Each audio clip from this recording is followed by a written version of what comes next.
Hello दोस्तों, आप सभी का स्वागत है मेरे इस चैनल पर। तो दोस्तों, जैसे कि आपको पता था कल हेयरिंग थी उत्तराखंड एनआईसी डिलीट की उच्च न्यायालय में, तो उससे रिगार्डिंग कल की अपडेट मैंने दी थी। बाकी आज न्यूज़पेपर में क्या क्या है देखते हैं दोस्तों। उससे पहले दोस्तों आपसे निवेदन है, कुछ भी लेटेस्ट अपडेट के लिए चैनल को लाइक शेयर सब्सक्राइब अवश्य करना।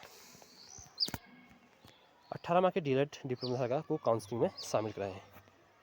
एनआईसी डिप्लोमा मामले में कोर्ट ने सरकार को दिए आदेश। इसको पूरा पढ़ते हैं दोस्तों, फिर इसको थोड़ा सा बताएंगे इस बारे में और भी क्या क्या चर्चाएँ हुई है। NIS institute of national schooling 18 माह का डीएलएड डिप्लोमा करने वाले अभ्यर्थी हाईकोर्ट को राहत दे दी है। न्यायालय ने सुप्रीम कोर्ट को आदेश के क्रम में विभिन्न याचिका को विस्तारित कर सरकार को आदेश दिया कि वह याचिकाओं के अभ्यर्थन पर विचार कर काउंसलिंग में शामिल कराएं। यह आदेश न्यायमूर्ति रविंद्र मैठाणी की एकलपीठ ने दिया।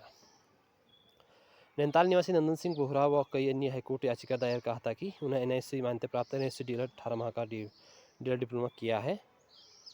याचिका में कहा गया कि राज्य सरकार ने प्राथमिक शिक्षक को भर्ती के लिए 2021 में विज्ञापन जारी किया था। उसके बाद पूर्व में उन्हें काउंसलिंग के लिए बुलाया गया था, लेकिन सचिव विद्यालय शिक्षा की ओर से 10 फरवरी 2021 को आदेश जारी कर काउंसलिंग को रोक लगा दी थी। सचिव के इस आदेश को याचिका दायर कर चुनौती दी गई। इस पर सुनवाई के बाद खंडपीठ ने 14 सितंबर 2022 को याचिकाओं को विस्तारित करके 10 फरवरी 2021 को आदेश को निरस्त कर दिया। कोर्ट ने पाया कि याचिका सहायक अध्यापक प्राथमिक विद्यालय के विज्ञापन पद पर पूर्ण अर्हता रखते हैं। इस आदेश को जसवीर और अन्य सुप्रीम कोर्ट में चुनौती दी। सुप्रीम कोर्ट ने 28 नवंबर 2023 को खंडपीठ के आदेश को रद्द कर दिया था। उसके बाद विश्वनाथ व अन्य जो याचिका पक्षकार थे उन्होंने सुप्रीम कोर्ट में पुनः याचिका दाखिल की और सुप्रीम कोर्ट ने 10 दिसंबर 2024 को आदेश पारित कर 28 नवंबर 2023 के आदेश को संशोधित करते हुए कहा कि जो याचिकाकर्ता 10 अगस्त 2017 तक निजी विद्यालयों में कार्यरत थे वे ही नियुक्ति के लिए पात्र माने जाएंगे। यह व्यवस्था केवल एक ही बार के लिए होगी। साथ ही कोर्ट ने 18 माह के डीएलएड को डिप्लोमा के लिए वैध माना। और भी दोस्तों ये आई हुई खबर, इसको भी देख लेते हैं। 18 माह के डीएलएड के डिप्लोमा धारकों को काउंसलिंग में शामिल कराया हाईकोर्ट। एनआईएस से डिप्लोमा मामले में कोर्ट सरकार ने को दिए आदेश। अवमाननाकारी की चेतावनी के बाद ये दोस्तों सेम लगभग ऐसा ही है, तो मैं आपको इसको समराइज़ कर देता हूँ और बाकी आपको इसके बारे में पूरा पढ़ना है। दोनों ही न्यूज़पेपर की कटिंग पढ़नी है, पीडीएफ पढ़ना है तो मेरे प्रोफाइल में आपको वो मिल जाएगा, क्या कहते हैं, टेलीग्राम चैनल का लिंक मिलेगा। वहाँ जाकर के आप कोई भी लेटेस्ट अपडेट, वहाँ 5th काउंसिलिंग की सारी पीडीएफ पड़ी हुई हैं, वहाँ पर आप देख सकते हैं कि आपके पिछले 5th काउंसिलिंग में कौन कौन से गुणांक बने हुए हैं। साथ में ही दोस्तों अन्य चीज़ें भी जो पीडीएफ मोड या इमेज मोड में होती है वहाँ पर डाली जाती है, आप वहाँ पर ज्वाइन कर सकते हैं टेलीग्राम को हमेशा के लिए। तो दोस्तों मैं बताना चाहता हूँ कि जो पता है आपको कि यहाँ जब सुप्रीम कोर्ट से आदेश जारी हो गया था कि इनको लें, तो यहाँ पर जो सरकार थी वो इनको कंसिडर नहीं कर रही थी। तो यहाँ के सभी जो लोग थे याचिकाकर्ता यहाँ हाईकोर्ट उच्च न्यायालय में चले गए थे, लेकिन हाईकोर्ट उच्च न्यायालय ने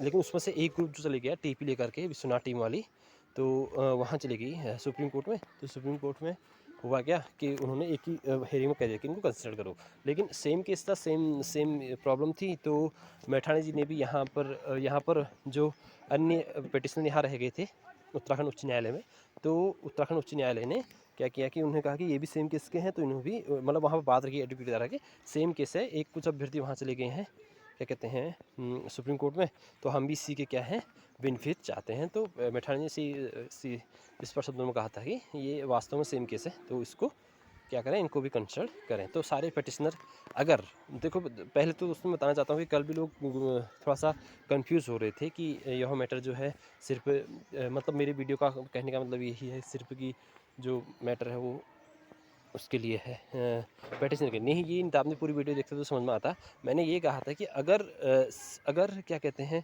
गवर्नमेंट सिर्फ पिटिशनर को अलाउ करती है तो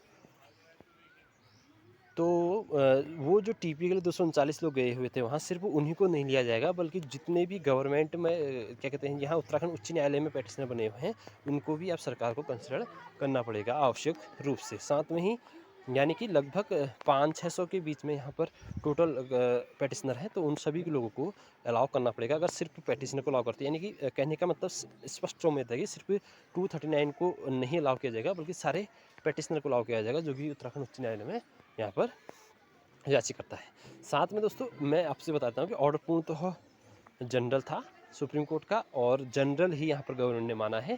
तो सभी लोग जितने लगभग 1000 के आसपास इसमें पार्टिसिपेट किया था, सभी लोग इसी काउंसलिंग में शामिल होंगे जहाँ तक मुझे पता है, समझ में है। तो सभी लोग तैयार हैं काउंसलिंग के लिए। दोस्तों ये थी आज की वीडियो, यानी कि आप सभी लोग जो भी हैं वो इस अभ्यर्थी के लिए मिलेंगे दोस्तों एक नेक्स्ट वीडियो में, तब तक के लिए आपका धन्यवाद, शुक्रिया। वीडियो के साथ बने रहे और सभी लोग काउंसलिंग तैयार है, डॉक्टर तैयार रखें और गुणांक संबंधी मैंने वीडियो बना रखी है, आप देख सकते हैं।